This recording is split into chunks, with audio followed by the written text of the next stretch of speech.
yang sudah dicanangkan oleh pimpinan pusat Muhammadiyah, yaitu pilar pertama sudah berjalan dalam 1 abad ini, yaitu pilar pendidikan, pilar kesehatan, ya, kemudian layanan umum, terus ada satu pilar terbaru, yaitu pilar ekonomi. Pemberdayaan ekonomi menjadi tujuan utama kita sebagai seluruh warga bersyarikat Muhammadiyah, dan bermuaranya pada bagaimana kita ini bisa mencapai target dengan pengembangan sabar PCM 60% di seluruh kecamatan dan 40% di seluruh kelurahan se-Indonesia. Ini adalah sebuah target kita bersama.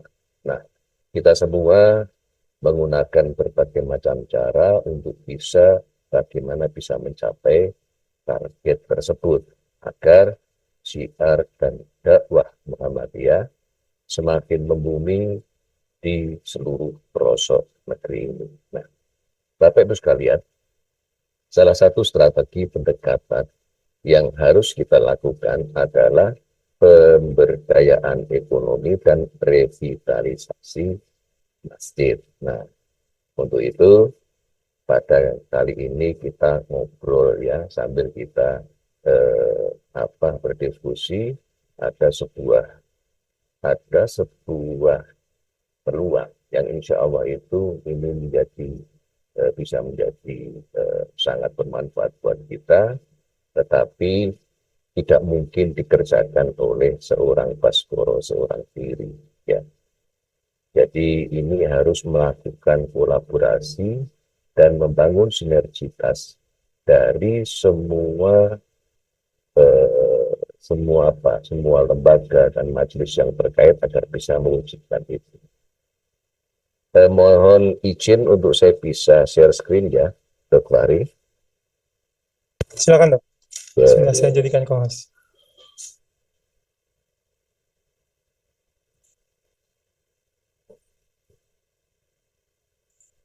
Apakah sudah terlihat? Sudah, Dok. Sudah ya. Oke. Ini ketutupan.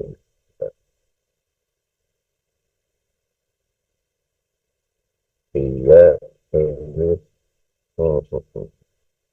Ya, sudah terlihat ya. Saya mau share. Sudah, Dok, sudah. Ketutupan ini aja. Ketutupan apa namanya? Tertutup oleh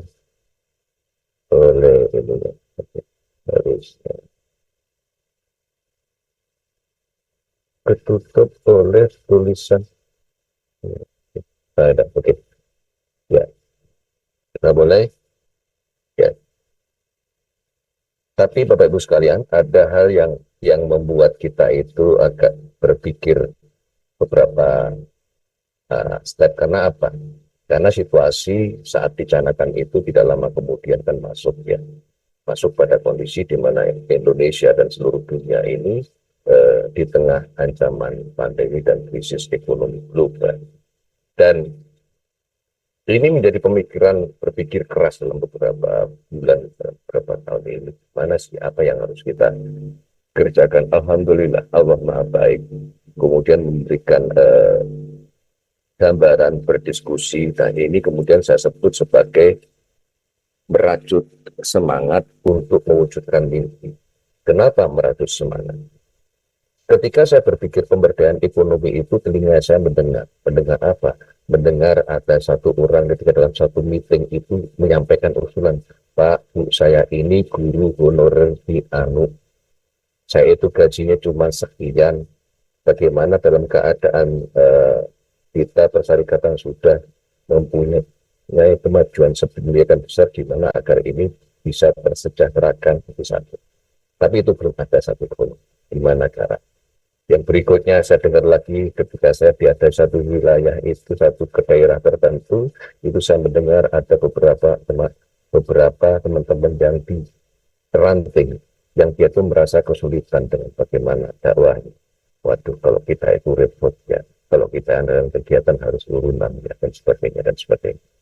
Kemudian ketika satu saat saya mendengar melihat bagaimana beberapa pimpinan kita itu kelihatan capek sekali ya Pak. Kok artinya banyak sekali kegiatan yang harus kita lakukan, tapi kemudian belum ada semacam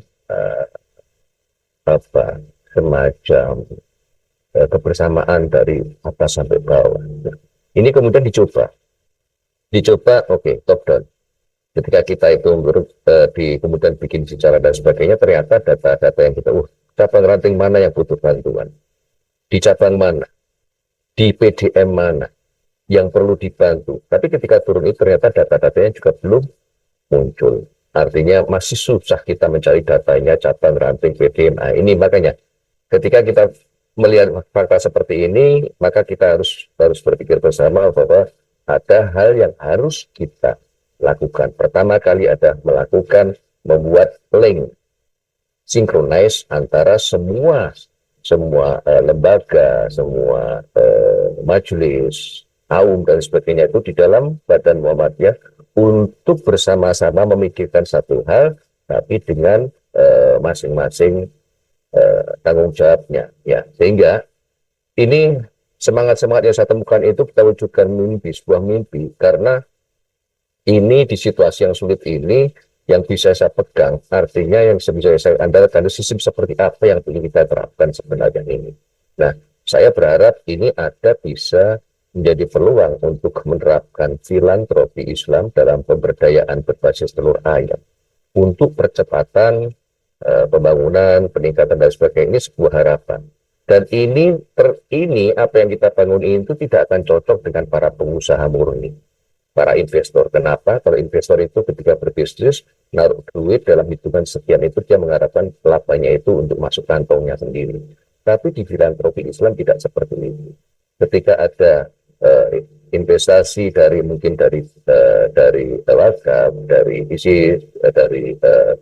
kumpulan dari siapapun itu, kemudian nanti modalnya ini tetap terjaga, kemudian labanya itu digunakan untuk hal-hal yang lain untuk kemaslahatan umat. Ini yang menjadi impian kita. Sehingga harapan saya ini menjadi sebuah pembuka. Nah, saya update dengan kegiatan yang terakhir itu, sebenarnya kita itu sekarang dalam keadaan seperti apa. Ini saya buka sedikit, ini adalah lokal karya yang tanggal 16 Juli kemarin saya ikuti di Jakarta, bahwa kita itu pada posisi sebenarnya sedang memikirkan serius adanya ancaman pandemi yang akan datang di masa depan, akan kembali lagi terjadi. Karena terjadinya perubahan iklim, ini yang akan berisiko memunculkan terjadinya zoonosis, yaitu penyakit yang menular seperti yang kita rasakan beberapa waktu yang lalu, yaitu pandemi COVID. Ini real Bapak Ibu sekalian. Nah, bagaimana kita mensikapi perubahan ini? Sementara kita itu pada posisi 2045, kita itu harus menyiapkan, karena ada bonus demografi yang begitu luar biasa, harus kita siapkan dengan baik. Kebutuhan pangan, kebutuhan generasi yang jumlahnya begitu banyak, sementara lingkungan akan terjadi semacam itu. Nah, ini harus dipikirkan masa-masanya. Ini perlu saya sampaikan karena ini kondisinya memang kita itu mencari peluang di tengah krisis. Oke. Kemudian kita review pada kondisinya kemarin itu gimana. Oke. Ya. Jadi kita berpikir, ya ini kita berpikir bersama, dalam waktu mendatang itu negara kita itu akan ada semacam pertumbuhan penduduk yang luar biasa. Teman-teman bisa baca di mana-mana kan ada itu bergaya. Tapi ketika sektor peternakan itu berubah, itu nanti akan terjadi satu problem. Nah, kemudian kita harus juga mengikuti apa yang menjadi arahan dari Profesor Dr. D.I.G. Haidar Nasir. Ya. Muhammadiyah ini meskipun organisasi agama, namun pelayanan yang diberikan tidak hanya urusan agama saja, tetapi juga membantu negara memberi solusi, ya, terutama mencerdaskan dan menyehatkan anak bangsa. Ini sebuah pemikiran yang luar biasa dari persyarikatan kita menuju sana. Bagaimana solusinya? Karena kita merupakan bagian dari negara itu. Sehingga Muhammadiyah itu harus bisa hadir sebagai solusi terhadap permasalahan umat. Ini latar belakangnya. Kemudian kita ikutin bagaimana cara berpikir para beliau, ya. Jadi diperhatikan gangguan rawan pangan, konsumsi rendah gizi, menurunnya kesehatan, ancaman kasus stunting, tingkat pendidikan rendah, kerja buruh serabutan, banyak pengangguran dan sebagainya. Guru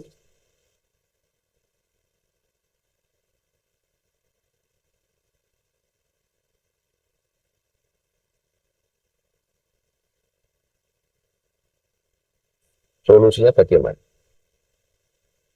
Ini harus kita pikirkan. Maka LPJRPM, PDM itu harus melakukan monitoring terhadap cabang rantingnya lebih detail lagi, lebih detail lagi.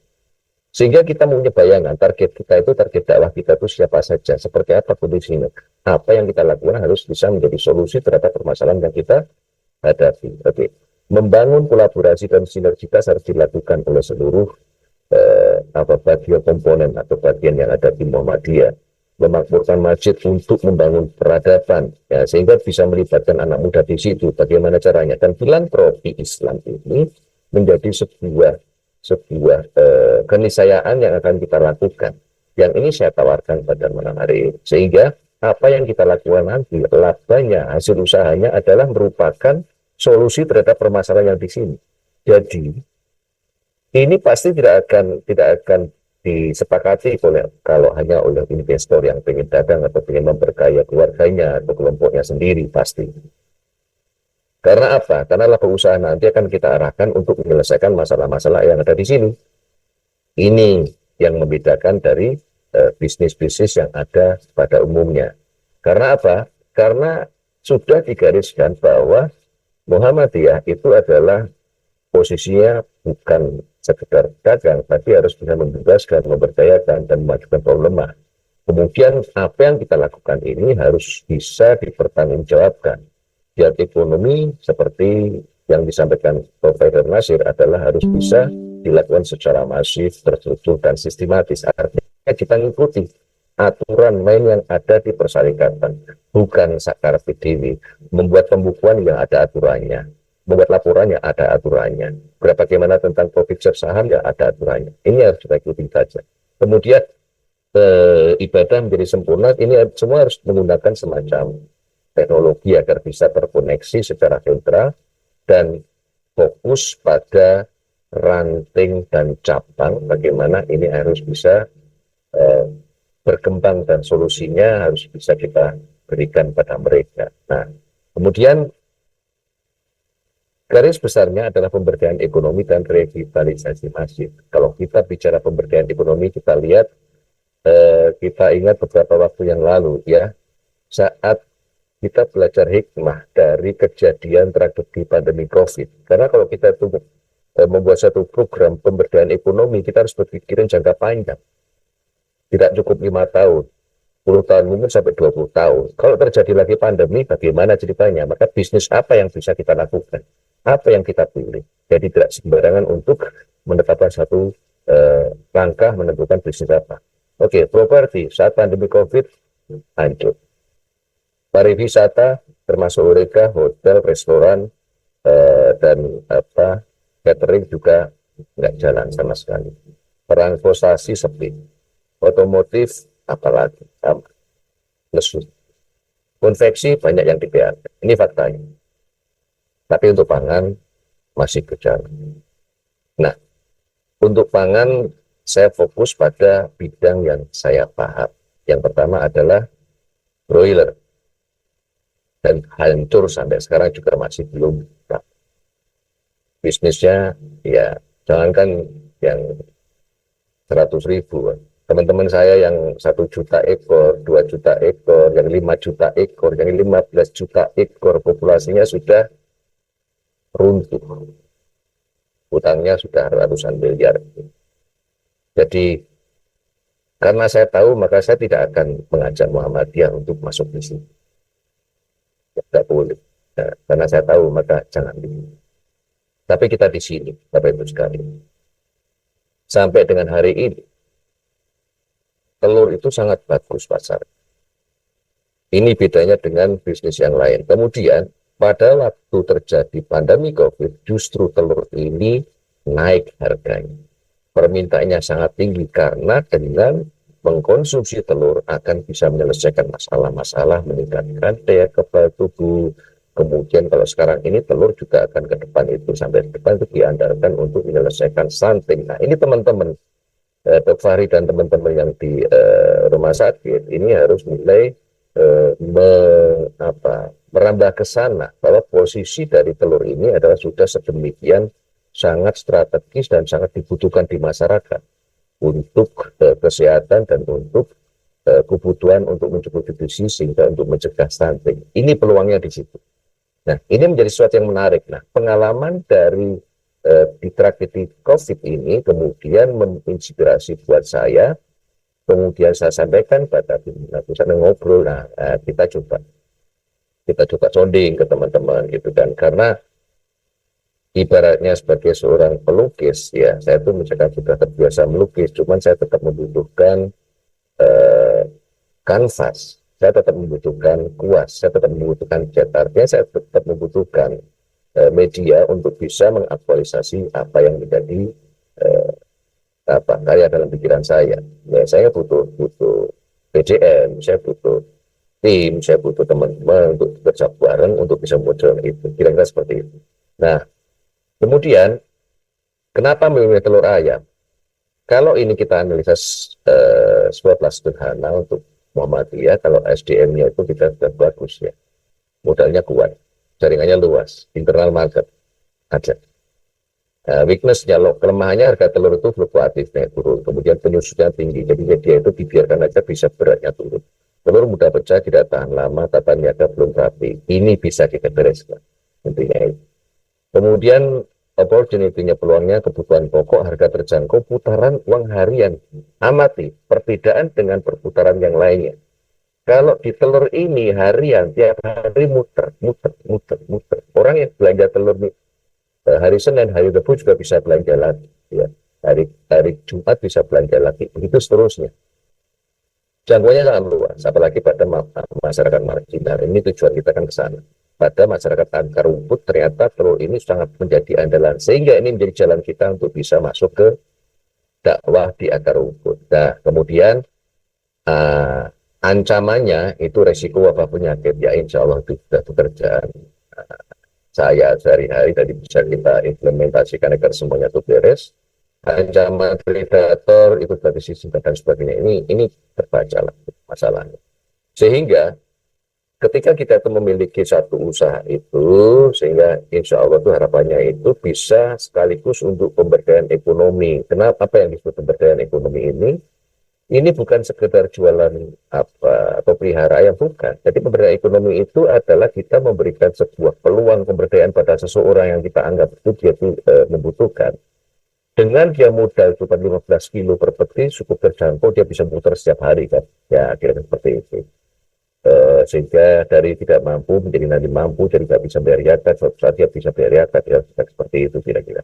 Kemudian ketahanan pangan dan kesehatan masyarakat. 3 aspek inilah yang akan kita garap bersama-sama. Kalau Allah mengizinkan untuk PDM Bekasi mengawali untuk proyek ini. Kemudian daily ini merupakan harian, kemudian pembayarannya juga bagus kan. Kemudian juga berkelanjutan, bisa kita sambung terus. Jadi kecuali itu juga sangat manfaat buat masyarakat. Jadi untuk tidak ada namanya aspek atau kerusakan lingkungan permanen, nggak ada, justru menghasilkan pupuk dan sebagainya yang bisa untuk sangat membantu untuk kesuburan lingkungan. Kemudian ini yang menjadi tujuan dari filantropi itu, ya, kegiatannya itu yang mengembirakan. Itu ada ini yang harus kita pahamkan, bahwa berniaga ini adalah untuk kita itu tujuannya adalah untuk memberikan sumber pangan yang agar mudah diakses oleh masyarakat. Kemudian yang kita lakukan apa? Nah, kita menyediakan telur, gitu kan. Dan sebagai sarana meneladani Rasulullah. Ini 3 hal ini yang harus menjadi dasar kita dalam menjalankan bisnis. Dan ini belum tentu disukai oleh teman-teman peternak biasa atau teman-teman pebisnis biasa. Karena kadang-kadang timbangan itu menjadi peluang, tapi buat kita tidak boleh kan gitu ya. Kemudian satu peti dikurangi 4 butir itu kan dianggap biasa. Nah, kita nggak boleh. Nah, ini jadi kita tidak bisa mereka tidak akan bisa masuk dengan gestur ini karena pasti tidak nyaman. Sehingga kita pikirkan bagaimana kita biasa. Tujuan berniaga itu. Kemudian dari hasil berniaga ini nanti ada uang hasilnya itu saya itu pengen mengarahkan agar kita punya dana abadi, ini disebut dana abadi untuk Muhammadiyah Community Center. Ini camkan, Muhammadiyah Community Center adalah membangun pesantren, kemudian komunitas berkemajuan di mana semua lembaga, majelis ada di satu tempat, kita layani masyarakat bersama-sama. Ini tingkatnya di tingkat PDM, satu tempat dan sebagainya. Kemudian kita punya dana bayar yatim untuk mendukung dakwah di cabang ranting pasti butuh uang dong, itu kan mengembirakan dan sebagainya. Syukur kalau bisa mengasih membuat hadiah ke tanah suci. Itu kan. Ada dana pendidikan dan keterampilan masyarakat ini sudah menjadi inputan dari beberapa teman. Bapak suruh masukkan sekalian ya PKBM, PNF, oke, siap masukkan. Kemudian dana dakwah persyarikatan yang lain untuk kita ke depan. Nah, ini semuanya akan kita coba untuk bisa mendapatkan itu. Waduh, kok besar amat Bapak Suruh, ya tidak apa-apa. Supaya apa? Rasa sakit, rasa capek, rasa apa sulitnya itu biar saya lupakan. Karena ada sebuah goal yang sangat besar, sehingga itu ya insya Allah capeknya itu kita akan lupakan. Karena tujuan kita pada sesuatu yang sangat besar. Sehingga dengan begitu, kalau kita punya kandang, itu sudah akan bisa memutar dari produksi ke kios, itu kios kita sendiri tanpa kita melewati tengkulak, kemudian kita langsung pada akar rumput dan kita ada transaksi. Diputar terus dengan hitungan apa cara filantropi lah, itu ahlinya filantropi itu Pak Bendahara PP itu ahlinya itu profil mandatif dia yang ahli di bidang research itu di bidang filantropi. Jadi kita ikut bagaimana ilmu beliau nantinya insya Allah. Sehingga yang harus dipahami bahwa nanti bisnis dan keuangan seluruhnya itu dalam kontrol PP Muhammadiyah. Saya tidak pernah intinya itu. Dan saya tidak mau. Kemudian bersama dengan Lazismu untuk fundraising, itu yang penting. Sehingga saya fokus pada bagaimana untuk meningkatkan produktivitas, meningkatkan efisiensi harga produksi dan untuk pasar dan sebagainya, sehingga bisnis muter dan berjalan aman, termasuk membina SDM dan sebagainya agar bisa menjalankan tugas dengan baik dan nanti membangun sistem kontrol dan sebagainya itu. Nah, kira-kira seperti itu. Jadi ini saya tegaskan supaya kita itu bisa bekerja dengan profesional gitu kan, dan seluruh yang terlibat nanti semuanya harus terstandarisasi. Jadi bukan sekedar kirim ayam disuruh melihara teman-teman di cabang ranting, bukan, nggak boleh seperti itu, nanti kita buang uang buang waktu. Oke, dengan begitu besarnya cita-cita itu, terus gimana toh? Nah gitu kan, apa sih Muhammadiyah Community Center itu? Ini loh ceritanya. Ini sebenarnya saya tuh merangkai semangat teman-teman. Ada dari kawan-kawan yang di pesantren itu pengennya itu kita tuh punya satu kawasan Pak Batsur yang begini gitu kan, yang dibangun dengan pemberdayaan wakaf dan filantropi Islam sebagai mewadahi berbagai aktivitas masyarakat di daerah perintis ya, jadi bukan di kota tengah Jakarta, daerah perintis pinggiran lah, kemudian dengan segala macam apa yang ada di situ ya. Lalu Pak termasuk untuk kerjasama dengan pemerintah ya oke, kita bikin PKBM, BNF, paket APC, kemudian layanan dukcapil satu tempat di situ misalkan. Kemudian jelas semua AUM dan ini harus ada di satu tempat kan seperti itu dan sebagainya, dan swasta juga boleh masuk. Nah, dimulainya dari mana? Ya, kan itu banyak. Kita mulainya dari pesantren mandiri, ya perintis yang terintegrasi dengan pampet telur itu dulu. Nanti akan berkembang diputar terus ada hasilnya, berguna hasilnya untuk nanti bangun masjid, hasilnya untuk mendirikan ini, hasilnya terus itu terus. Insya Allah akan cukup. Nah, apakah tidak terlampau muluk? Ya sudah kita lihat ini. Selintas saya buka sedikit ya. Kenapa Bapak Skoro bisa cerita demikian itu ya, karena saya sudah terbiasa dan itu sudah masuk dalam hitungan saya ya. Dan saya berikan Bapak Ibu sekalian, oke. Satu modul untuk PDM Bekasi yang saya bayangkan adalah bagaimana PDM Bekasi misalkan kalau izinkan itu memiliki peternakan ayam petelur. Satu modul isinya minimal harus 20.000 supaya bisa muter, supaya bisa gaji karyawan, supaya bisa menjaga kestabilan suplai. Kan gitu. Nah, 20.000 itu bagaimana ceritanya? 20.000 itu kalau ayam telur, insya Allah dengan perawatan yang baik itu maksimal bertelurnya 16.000 butir. Ya, ayam 20.000 bertelurnya 80%. Ya, 16.000 butir atau 1 ton. Karena 1 kilo anggaplah isinya 16 butir. Beratnya 62,5 gram. Kemudian ini 560 hari itu apa? Satu periode pemeliharaan.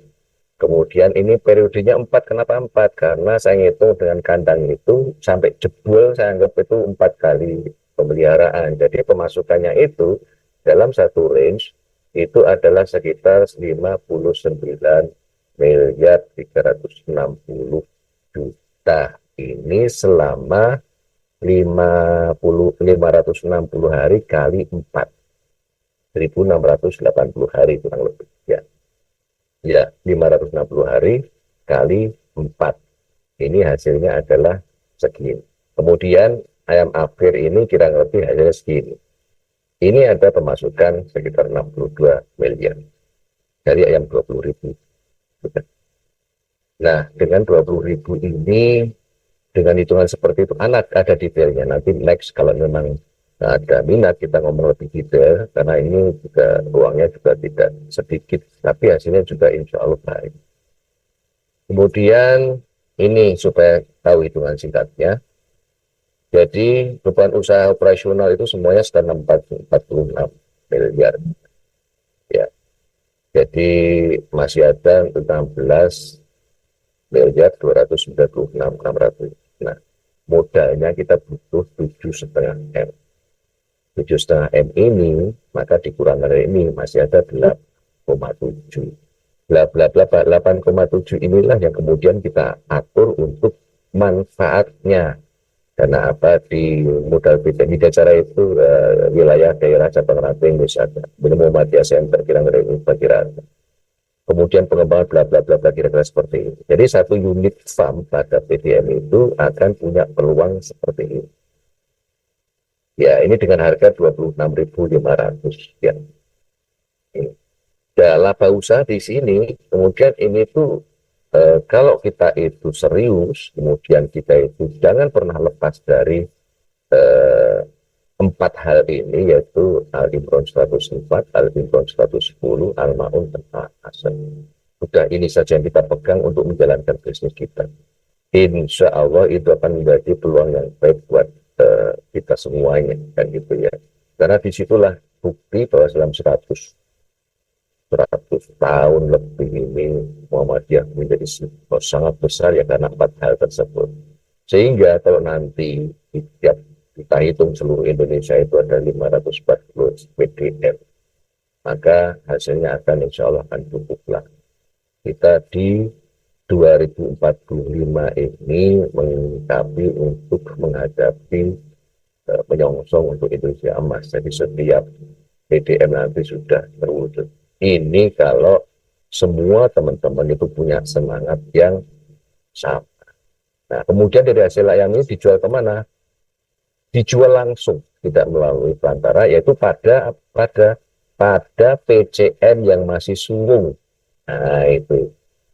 Tadi disampaikan PCM yang tidak aktif, yang di situ masih kosong, langsung buka kios telur di situ, pasti nanti ramai.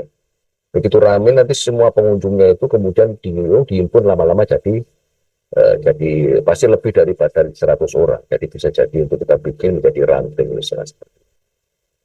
Nah, ini adalah ilustrasi dari usaha tersebut. Kalau sudah sampai di sana, kita sudah sampai pada itu ya kira-kira ya moga-moga cita-cita besar kita ini bisa terwujud. Ini kan suatu saat nanti, karena kalau kita bicara 2045 mestinya sudah di sana. Ya. Saya tuh mimpinya itu bagaimana ketua PP itu jadi sekjen PBB lah. Gitu.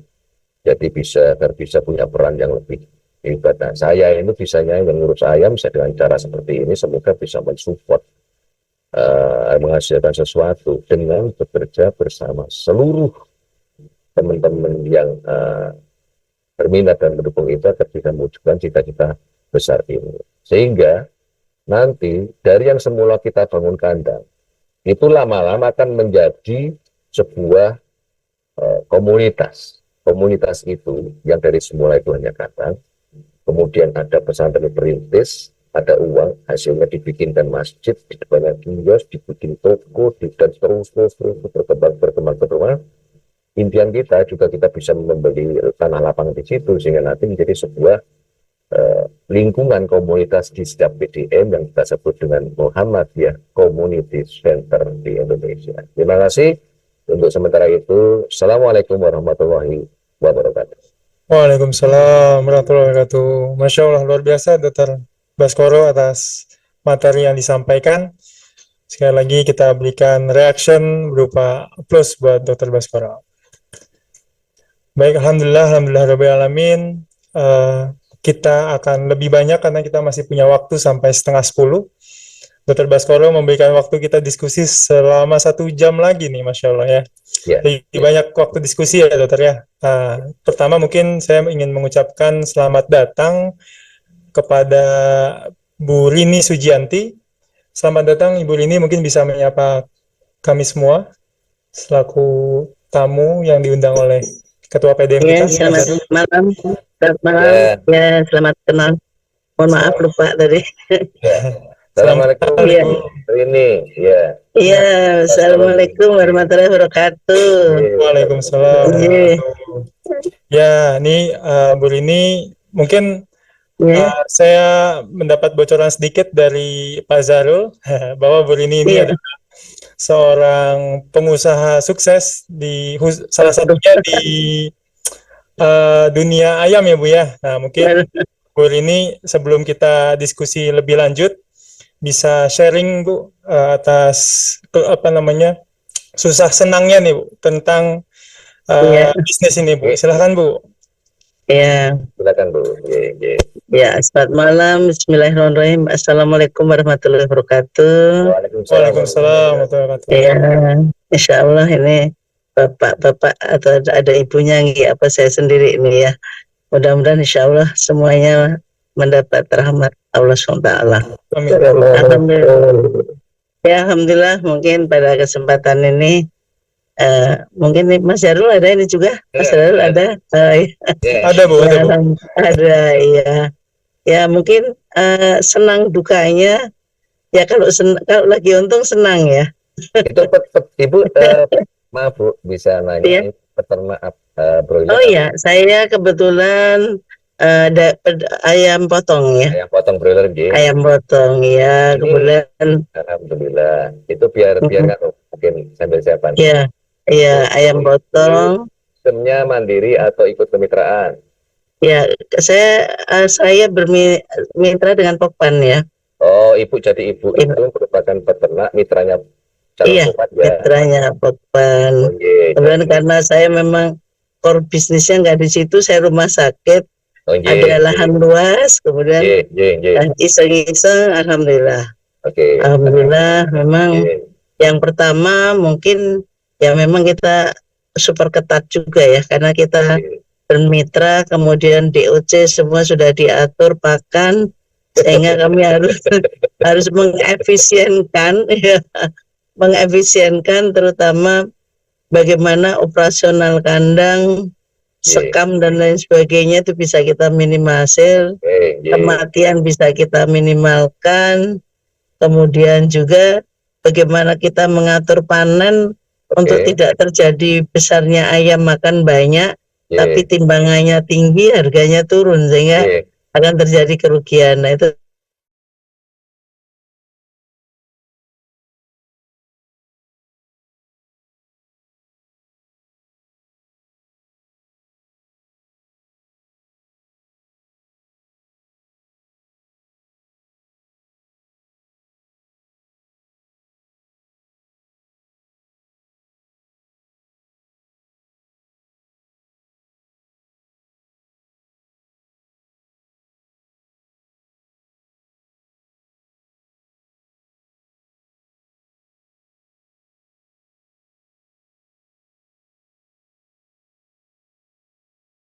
Recording in progress. Bagaimana suka dukanya. Nah, sukanya bagaimana, dukanya bagaimana, cerita Bu, ya biar ada bahan atau gitu. Iya, iya.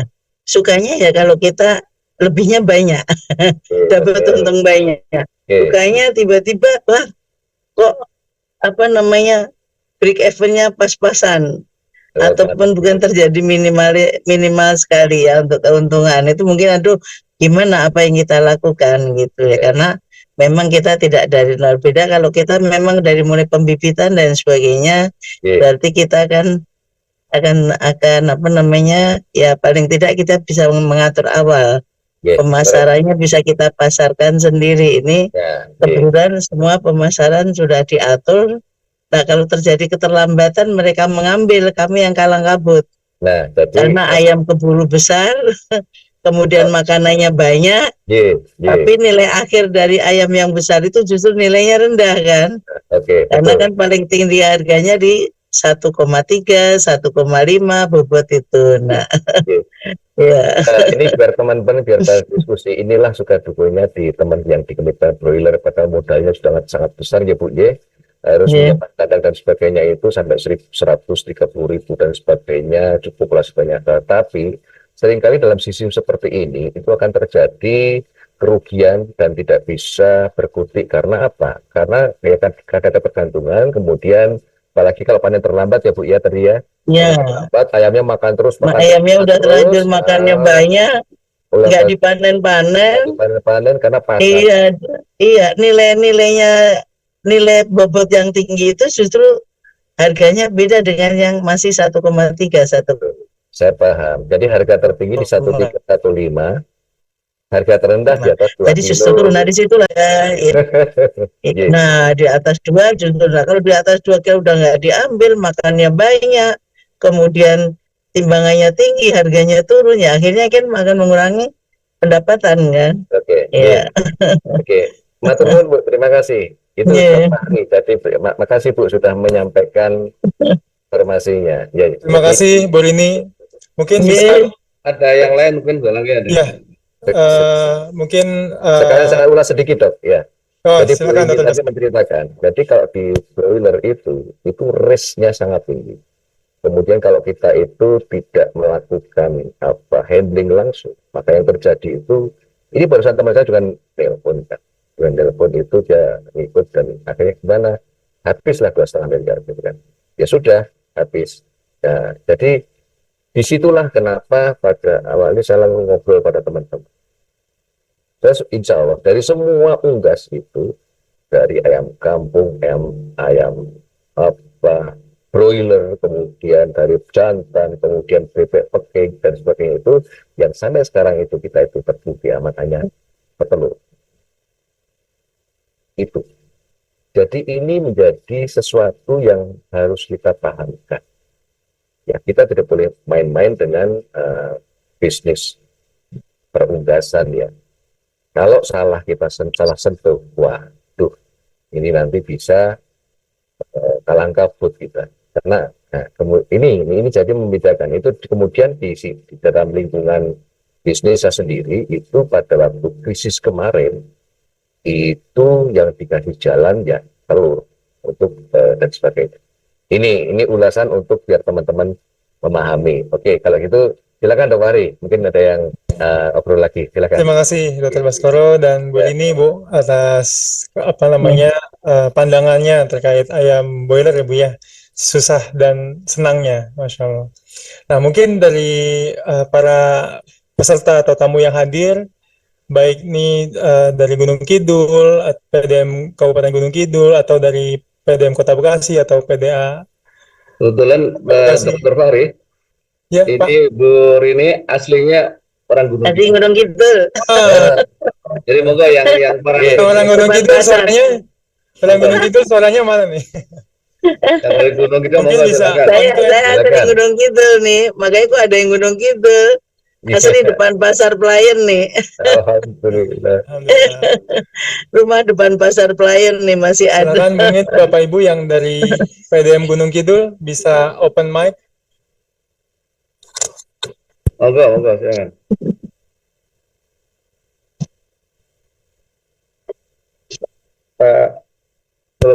Loh, kata-katanya Apa ada. ada yang PDM Gunung Kidul? Ini mungkin Pak Sumijan belum bisa ikut serta ya. Baik, kalau begitu sambil menunggu kita bisa mendengar pertanyaan dari Bapak Ibu yang lain dari Kota Bekasi, baik tingkat daerah maupun sampai ke tingkat ranting. Silakan. Pak Majelis Ekonomi Silakan nih Pak Mungkin Ketua. sedikit saya tambahkan, Mas Darul. Silakan. Ini, ya, mungkin saya pernah keliling di Gunung Kidul, banyak sekali kandang-kandang yang terlantar yang mereka pengen menjual kandang. Saya nggak tahu kenapa dia terjadi. Itu banyak sekali ke arah pantai yang terbengkalai. Dan pernah saya beli 2 kandang atau 3 kandang tuh saya beli, saya ambil itunya. Saya ambil apa namanya kayu-kayunya karena mereka butuh uang. Iya, saya bongkar. Waktu itu saya pengen buka di Playen. Saya kan sistem close nih. Tapi kelihatannya di Gunung Kidul belum tahu sistem close. Close kan nggak ada bau sama sekali. Jadi saya punya lahan di Playen luas. Saya beli kayu-kayu dari yang arah pinggir pantai. Kandang mau saya bikin, saya ditolak sama masyarakat. Tidak diizinkan. Katanya bau. Saya video saya yang ada di Kuningan itu udah saya putar, saya tunjukkan bahwa kalau close tuh sama sekali tidak ada bau sama sekali karena kita sistem blower. Nah itu mereka tidak percaya bahwa pokoknya nggak boleh bangun. Jadi akhirnya itu kayu saya tumpuk aja terbengkalai, tidak pakai. Nah ini mungkin mudah-mudahan menjadi satu perhatian yang tadi dari Gunung Kidul ke arah pantai itu banyak sekali yang tidak diurus. Kenapa gitu? Ini kandang-kandang terbengkalai. Mungkin itu aja masukan. informasi buat Ibu J. Jadi kondisi dalam 2 tahun ini teman-teman jangan kena kecil. Teman-teman saya yang itu di Bogor, kemudian di Tasik itu yang populasinya di atas 5 juta itu juga udah pada tutup semua kemarin. Bangkrut, ya. Semuanya habis. Bangkrut. Karena gimana bisa jagungnya satu sampai dengan bahan baku sampai 9.000 ya. Kemudian semuanya bangkrut. Kemudian teman-teman yang di kemitraan itu ya karena harga pakan mahal ya seperti itu. Makanya pada untuk apa yang kita obrolkan malam hari ini ya kita mulai mereview karena risiko di broiler itu sampai sekarang itu sangat susah dikendalikan karena didominasi oleh perusahaan-perusahaan besar, sehingga untuk pengembangan cabang ranting ini kita hanya satu fokus untuk ayam petelur itu Bunyi. Petelur. Nah, jadi karena petelur itu kalau ibu bisa pengen belajar di petelur misalkan seperti itu sebenarnya itu sangat itu lebih aman ya, lebih keamanannya lebih terjamin ya. Berapa bulan itu bisa mulai panen ya? 6 bulan ya? Kita nunggu 6 bulan dari pembibitan. 2 minggu. Iya. Sampai 6 bulan. 6 bulan. Setelah itu 6 bulan ya? 20 minggu lah, 20 minggu. Oh, 20 minggu. Kemudian mulai di situ mulai ini ya, mulai bisa bertelur. Ada hasil telur. Ya, 20 minggu kita pelihara sampai 100 minggu, Bu. Kemudian 100 minggu di akhir kita pelihara lagi dengan modal yang sama, muter lagi. Nah, keuntungannya melihara yang petelur itu kita kasih makan itu hanya sampai 20 minggu saja. Karena setelah dia tuh bertelur, dia itu bisa bisa beli pakan sendiri dari hasil telur itu kan, bisa bayar karyawan, bisa semuanya. Ini yang luar biasa yang tidak cuma telur. Dan setelah bertelur ini dibungkutnya harian Bu, tiap hari dibungkut. Nah, ya, tetapi ibu kalau belajar petelur itu ibu harus memahami bahwa pelanggan ibu kan harus dapat telur terus ya. Nah, sehingga di dalam satu lokasi itu minimal harus ada 5 umur gitu, 5 umur ayam petelur, supaya ketika yang tua itu akhir, yang muda dan telur lagi. Gitu ya. Nah, ini mereka tahan berapa lama ya untuk ayamnya? Pelihara dari 20 minggu sampai 100 minggu aja Bu, di akhir aja. 100 minggu. Itu udah langsung harus ganti baru ya? Iya, adiknya harus sudah ada. Besok adiknya. 1 hektar membutuhkan berapa itu kalau ini ya? 1 hektar lantai 1, lantai 2, lantai 3, lantai 1 berapa itu ekor ya? Kalau 1 hektar. Kalau petelur model kandangnya tidak susun seperti tidak. itu. Kalau saya, hitungan saya malah masih lebih efisien open house kok, Bu. Kalau tanahnya luas, benar ya. ya, itu lebih efisien. Kemudian listriknya juga tidak terlalu mahal. Kemudian kalau katakanlah untuk aman itu lahan 2 hektar bisa untuk 20.000 ekor, Bu. 20.000 ya. Ya, Berarti cuma satu lantai ya kalau satu lantai aja. telur ya. Tapi Satu dengan lantai ya. 5 umur dengan 10 kandang ya, 5 umur 10 kandang. 5 ekor satu kandang. Ya, itu insya Allah sudah putar terus. Nah, ini saya dan teman-teman sedang ngobrol. Nah, saya tuh pengen tiap PDM itu bagaimana punya semacam peternakan ayam petelur itu lebih ya. Karena hitungan saya itu kalau dengan punya 20.000 satu lokasi 2 hektar, kemudian terdiri dari 5 umur dan nanti 10 kandang, masing-masing kandang isi 2.000 ekor gitu kan.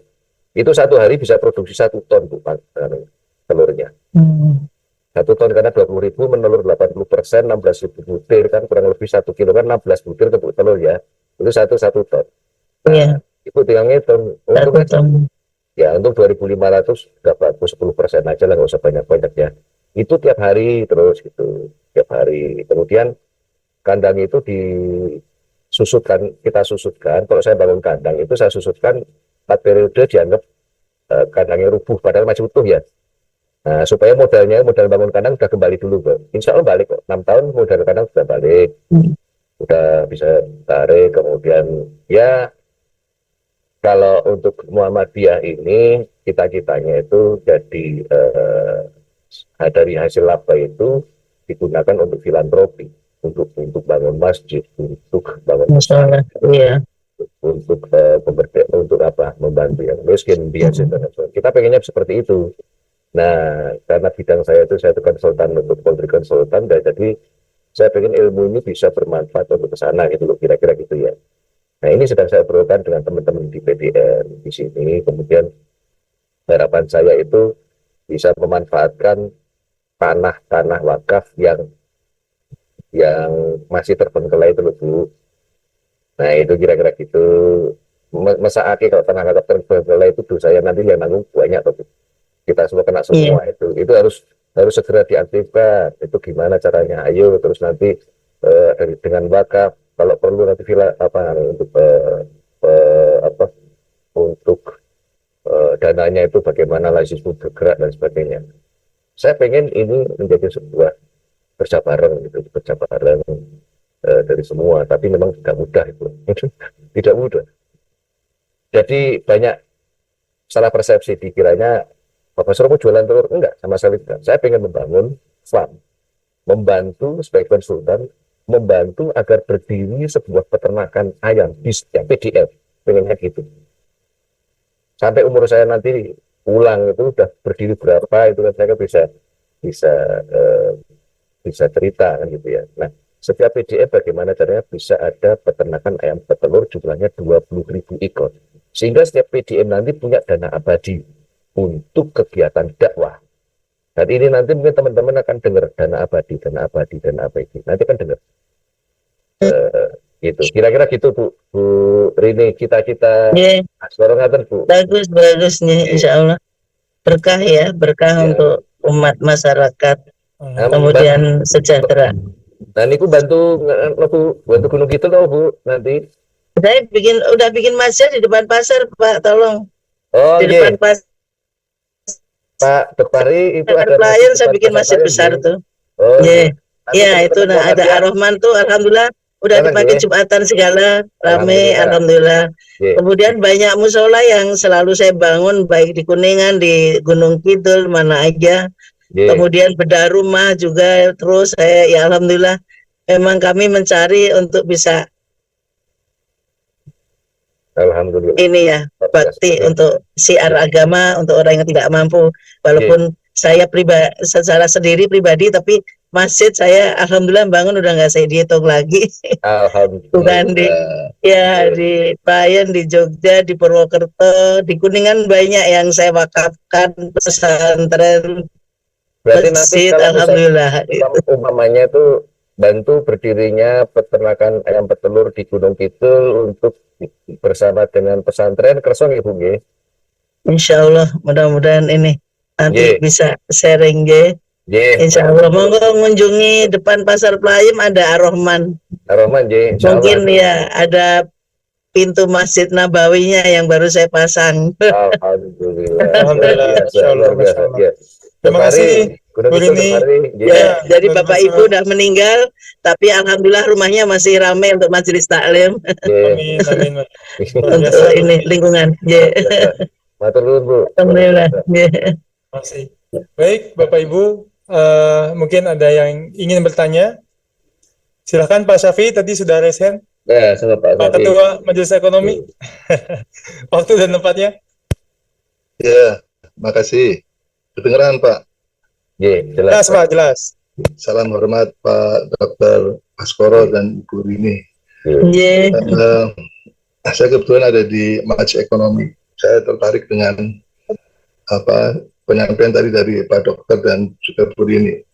Kebetulan saya juga dulu pernah ternak ayam, ayam broiler. Saya pernah ternak ayam kampung. Saya pernah ternak kelinci. Saya pernah ternak kambing. Saya pernah ternak puyuh. Saya pernah ternak bebek. Tapi skalanya kecil, UKM. Jadi kalau kesimpulan saya, tidak ada usaha yang potensial kecuali dijalani dengan serius dan telaten dan tekun ya. Tekun. Jadi usaha apa aja kalau ditelateni, ditekuni ya pasti insya Allah akan membuahkan hasil. Tapi ya tadi yang saya sampaikan bahwa yang saya lakukan dulu adalah skala UKM 2000 ekor ke bawah, dan itu saya lakukan secara mandiri. Yang terakhir itu saya ternak ayam organik, ya, ayam organik, ayam yang tidak pakai obat-obatan kimia ya, dan suntik dan seterusnya. Kalau kita mengetahui bagaimana orang peternak broiler, kayaknya kita nggak bisa doyan makan dagingnya tuh. Kalau kita pergi kandang ya. Tapi memang saya senang belajar langsung di lapangan. Saya datangi peternaknya, saya tanya, saya diskusi. Kemudian saya coba bandingkan dengan teori-teori di buku, di YouTube dan seterusnya. Nanti saya simpulkan sendiri dan kemudian saya praktekkan. Kalau khusus ayam kampung, saya menyempatkan diri untuk ikut training selama 2 hari itu. Bagaimana beternak ayam kampung. Ternak KUP ya Pak ya? Ya gimana Pak? KUP? Enggak, saya enggak pakai KUP, tapi ada di daerah saya itu yang sudah eksis, dia penetasan sendiri. Saya namanya saya lupa, itu besar ada di situ, dan dia yang mengadakan pelatihan. Ternyata walaupun ayam kampung itu Mas Bambang Krista, Pak Bambang Krista, itu teman juga. Ya.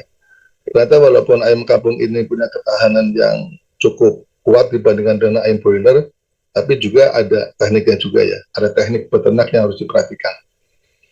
Nah, persoalannya adalah begini Pak, tadi yang Bapak sampaikan itu kan padat modal itu ya, padat modal yang susah untuk kayak kita ini menirunya, masalah di situ.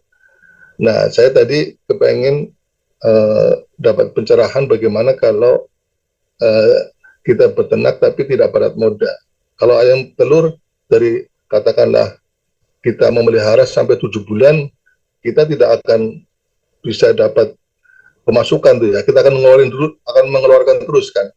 Katakan 6 bulan lah, karena kan katanya ayam petelur itu akan mulai belajar bertelur setelah umur 6 bulan sampai 7 bulan. Berarti selama 6 bulan itu kita ngeluarin duit terus tuh. Duit terus untuk membesarkan dia dan seterusnya. Jadi ini padat modal ya.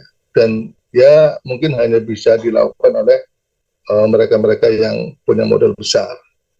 Kalau untuk UKM, untuk warga Muhammadiyah, Sedap. Ya. Nanti Jadus, mungkin tadi biar sampai pada titik ini, jadi ini bukan untuk teman-teman UKM pelihara ayam Pak. Ini bukan. Jadi supaya tidak salah paham, bukan. Jadi saya pengen agar di PDM Bekasi, level PDM, pimpinan daerah Muhammadiyah, nanti secara profesional punya peternakan ayam petelur. Ya, ini satu. Sebagai sumber dana abadi di cabang ranting setempat, Pak. Nah, kita itu harus berpikir keras sebagai PDM, sebagai majelis ekonomi, sebagai badan wakaf, sebagai siapapun yang dikasih keleluasaan untuk bisa agar ini terwujud supaya nanti bisa jadi dana abadi untuk cabang ranting. Jadi ini yang dari awal tadi saya sampaikan supaya tidak salah persepsi. Jadi di situ saya akan turun langsung akan mendidik semua teman-teman secara profesional dan harus terstandarisasi, nggak bisa main-main. Jadi bukan sembarangan orang yang pelihara ayam, nggak bisa. Ya, tetapi hasil uangnya nanti, hasil usahanya nanti, kalau di tempat kita nanti, ini nanti untuk filantropi Islam, gitu loh. Untuk hasilnya untuk bangun masjid, untuk kesejahteraan masyarakat, untuk bantu fakir miskin, membiayai mereka yang tidak bisa sekolah dan sebagainya. Ini arahnya ke sana. Nah, tetapi yang bekerja nanti harus profesional karena ini biayanya tidak kecil, gitu. Jadi ini supaya tidak salah persepsi karena dari semua peliharaan ini harus diperhatikan cermat dan ayam petelur paling bagus. Nah, saya sampaikan kenapa jumlahnya harus satu kandang, satu orang operator, satu orang anak kandang harus pelihara 4.000 ekor supaya operator ini bisa dapat gaji UMK. Itu basicnya itu, Pak. Satu orang operator harus dapat gaji UMK, maka dia harus pelihara 4.000. Kemudian kalau satu kandang hanya ada satu operator kandang, kalau nanti kirim pakan kan susah, kerjaannya berat, dewean, maka harus ada 5 orang, sehingga harus ada satu lokasi itu 5 kandang, supaya mereka kerja berlima. Kemudian, supaya berlima ini, kalau yang ini ada afkir, yang kecil masuk, sehingga produksinya tetap stabil, satu hari itu tetap 1 ton, sampai terus. Nah, ini namanya sustainability, keberlangsungan. Ya, ini supaya tidak salah persepsi, Pak. Jadi ini majelis ekonomi wakaf dan sebagainya mikir gimana caranya supaya bisa kita munculkan syukur ada laisisme, karena ini sesuatu yang ketika kita terapkan nanti bisa dibayangkan, Pak. Jadi sempat saya sampaikan hitungan per 20.000 ekor itu satu hari bisa produksi 1 ton. Ini insya Allah akan menjadi hasil yang baik untuk cabang ranting. Gitu, Pak. Gitu kan. Jadi kalau untuk ternak saya tidak merekomendasikan untuk teman-teman piara mau bebek, mau broiler, mau apa itu enggak lah. Nanti uangnya habis. Percuma. Jadi teman-teman nanti malah sibuk ngurus ayam dan ini lupa tidak ngurus rantingnya, lupa tidak ngurus cabangnya, tidak ngurus jamaah, mana yang yatim nggak terdata, guru honorer yang belum terbayar itu juga nggak ngerti, misalkan gitu kan, atau siapa di masyarakat itu yang belum terdata, kan kita tugasnya cabang ranting di sana, itu kan, memperhatikan jamaah, memberikan mereka. Nah, bisnis ini adalah saya itu ngajak mikir untuk teman di PDM, majelis, untuk yuk kita bikin kayak begini, gimana supaya bisa nunggu gitu. Kira-kira seperti itu, Pak. Mohon maaf, karena kan supaya tidak bias. Jadi bukan untuk nyuruh teman-teman pelihara ayam karena pasti berantakan. Tapi bagaimana agar setiap PDM bisa mempunyai peternakan ayam petelur. Ini, oke. Silakan, Pak.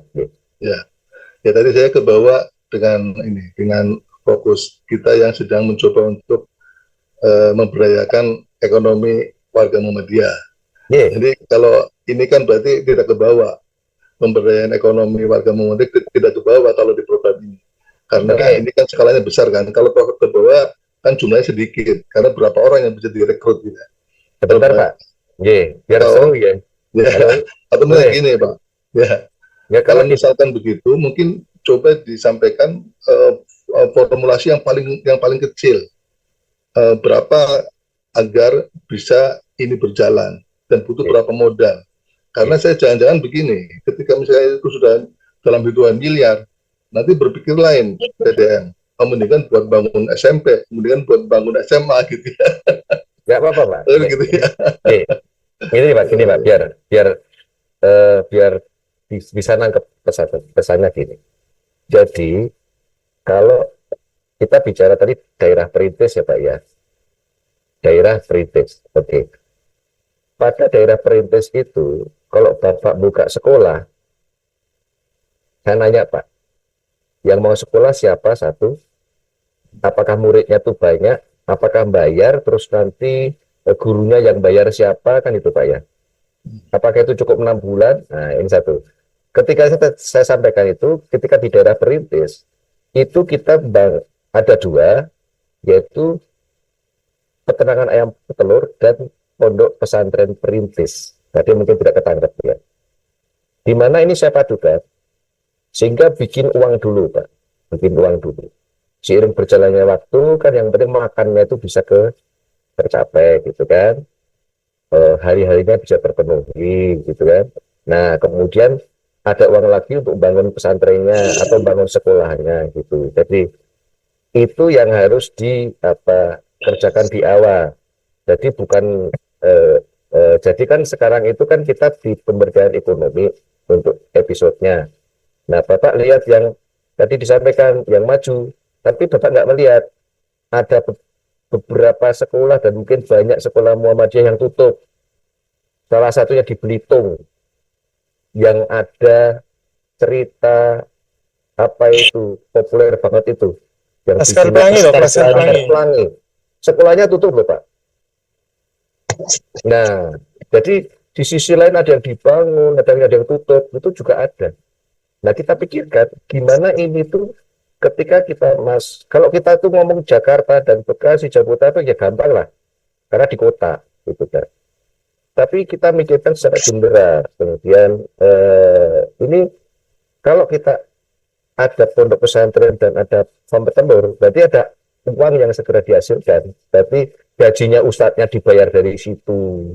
Kemudian santrinya nanti ya nggak bayar ya nggak apa-apa. Nanti sambil kerja di kandang itu bisa ketemu gitu loh kan.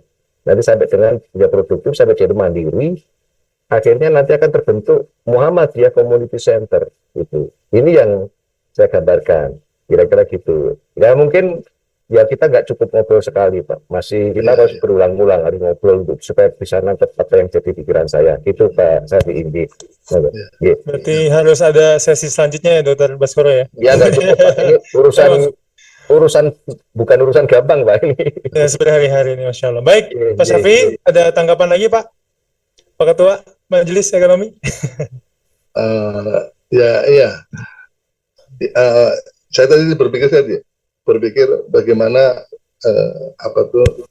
ayam petelur ini bisa kita praktekkan dalam skala yang kecil. Tapi kan tadi sudah disampaikan bahwa ini tidak bisa main kecil-kecilan gitu ya, karena ini harus besar agar efek positifnya juga bisa dapat dirasakan gitu ya.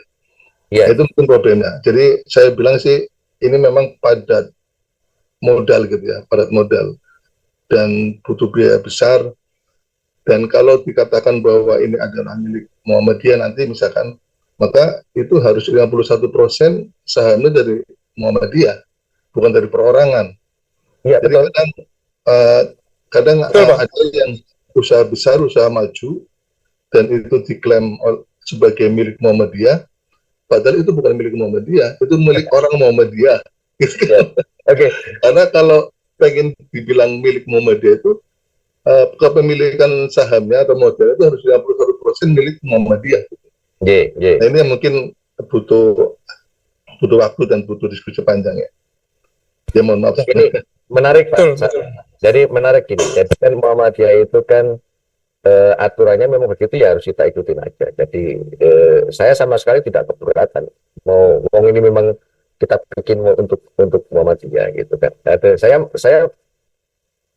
mencoba mengimplementasikan apa yang menjadi teori dan yang saya yakini benar, bahwa andai kata ada duit ini utuh Pak, andai kata ada uang utuh, misalkan uang 7,5 miliar, ya. Ini utuh, ini kita sebut dengan modal pokok, ya. Ini kita sebut dengan modal pokok.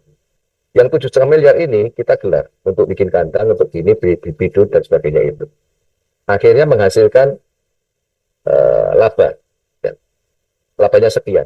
Nah, labanya sekian ini, nah, kita kurangi dengan modal pokok ini dulu, simpen, berarti kan utuh kan, kemudian kurangi modal operasional, ada yang disebut dengan sisanya kan. Nah, sisa ini laba usaha ini yang untuk filantropi, untuk bangun masjid, untuk RSW, ini dipakai untuk umat semuanya, gitu loh.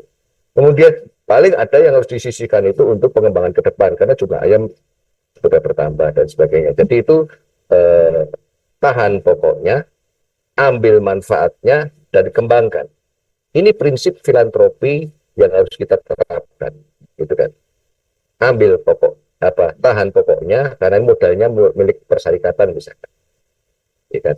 Kemudian ambil manfaatnya dan kembangkan. Saya nggak ragu-ragu dengan modal angka berapa ini, karena hasilnya berlipat. Dan saya bisa mempertanggungjawabkan itu. Ya. Cuman, andai kata ada modal, ini nggak boleh modal perseorangan, karena kalau modal perseorangan, pasti nggak mau dong, kalau labanya buat persyarikatan kan nggak mau. Ya kan? Nggak boleh. Pasti nggak mau, pengennya 100% dikantongin sendiri. Nah, saya tuh pengennya ini memang manfaatnya ya kembali ke persyarikatan semuanya. Itu kan. Ya, sebenarnya untuk cabang ranting tujuan saya. Karena gini, kalau beberapa tempat yang punya perguruan tinggi kan ada duitnya. Sekolah kan ada duitnya. Gitu kan? Dan lain ada duitnya. Terus kan bagaimana cabang ranting yang tidak ada sumbernya? Ini dari mana? Nah, kita harus pikirkan. Ya kalau itu di daerah penduduk yang dia itu kaya bisa bayar sekolah. Kalau daerah miskin, Pak, itu kira-kira kan juga susah gitu kan. Nah ini juga kita pikirkan. Nah ini menjadi salah satu. Insya Allah kalau untuk aturan keuangan ini sedang disusun kan sama PP sama Prof. Hilman, nanti ngikuti beliau aja mau yang paling bagus gimana gitu kan. Aturan-aturan keuangan yang jelas sih intinya sama, yaitu yang saya jelaskan adalah saya ingin membuat satu konsep untuk filantropi Islam diterapkan, dan saya berani memakai filantropi Islam itu untuk pemberdayaan ekonomi dengan ayam petelur. Saya berani, Pak. Saya berani menggunakan filantropi Islam itu. Saya tanyakan, bisnis lain di mana yang menggunakan filantropi Islam? Kan nggak ada. Bahkan, maaf, kalau majelis ekonomi punya usaha apa, tokomu, coba dihitung Pak, ya, auditnya apa? Apakah ada biaya sewa pada toko? Kan tidak, nggak ada sewa. Apakah ada gaji yang standar UMK pada karyawannya? Kan tidak, ya kan? Kemudian belinya di tempat sama dengan mereka kulaan, gitu. Akhirnya dijual bisa bersaing, tapi kan sebenarnya secara ekonomi itu tidak pada porsinya, gitu kan. Itu kerja sosial pada bidang ekonomi sebenarnya. Nah, tapi ini benar-benar saya ingin menerapkan filantropi Islam. Filantropi Islam ini sebenarnya saya yakini bisa memberikan sebuah hasil yang luar biasa, karena ini yang bikin Allah, Pak, bukan saya. Ya, ini kesempatan. Kalau bukan Muhammadiyah, siapa lagi yang mau menerapkan? Kalau Muhammadiyah mau menjalankan, berarti Indonesia akan bisa jalan. Karena kita punya cabang ranting sejumlah sekian banyak, 60% cabang harus tercapai, 40% ranting harus tercapai, semuanya kita jalankan filantropi Islam, ini Indonesia akan maju. Ini Muhammadiyah satu-satunya harapan, kira-kira ini. Nah, saya berpikir keras untuk mewujudkan ini. Saya harus berani mengambil risiko. Saya akan membantu Muhammadiyah mewujudkan itu, tapi saya tidak mau pegang duitnya. Gitu kan. Masya Allah. Nah, itu Dok Fahri, biar bisa dimengerti ya. Mungkin Pak Sofi cabang ranting bisa jualan telurnya, Pak, kalau udah berhasil. Nah, jadi tingkatnya kolaborasi PDM dengan, Masya Allah, mungkin tingkatannya memang karena modalnya besar ya. Jadi tingkatannya PDM atau PWM atau bahkan kolaborasi antar PDM ya. Makanya di sini kita undang Gunung Kidul. Nah, mungkin dari Gunung Kidul ada yang bisa open mic PDM Gunung Kidul, karena nggak ada yang rename dari PDM Gunung Kidul. Apakah ada tamu undangan dari PDM Gunung Kidul?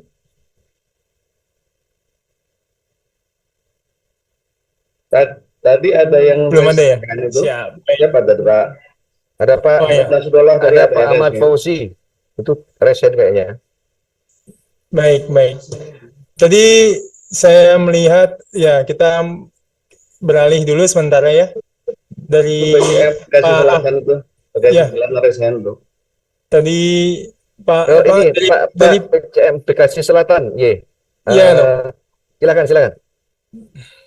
Itu masih Terima kasih. Assalamualaikum warahmatullahi wabarakatuh. Waalaikumsalam warahmatullahi wabarakatuh. Izin perkenalkan, saya Arif di Galaxy.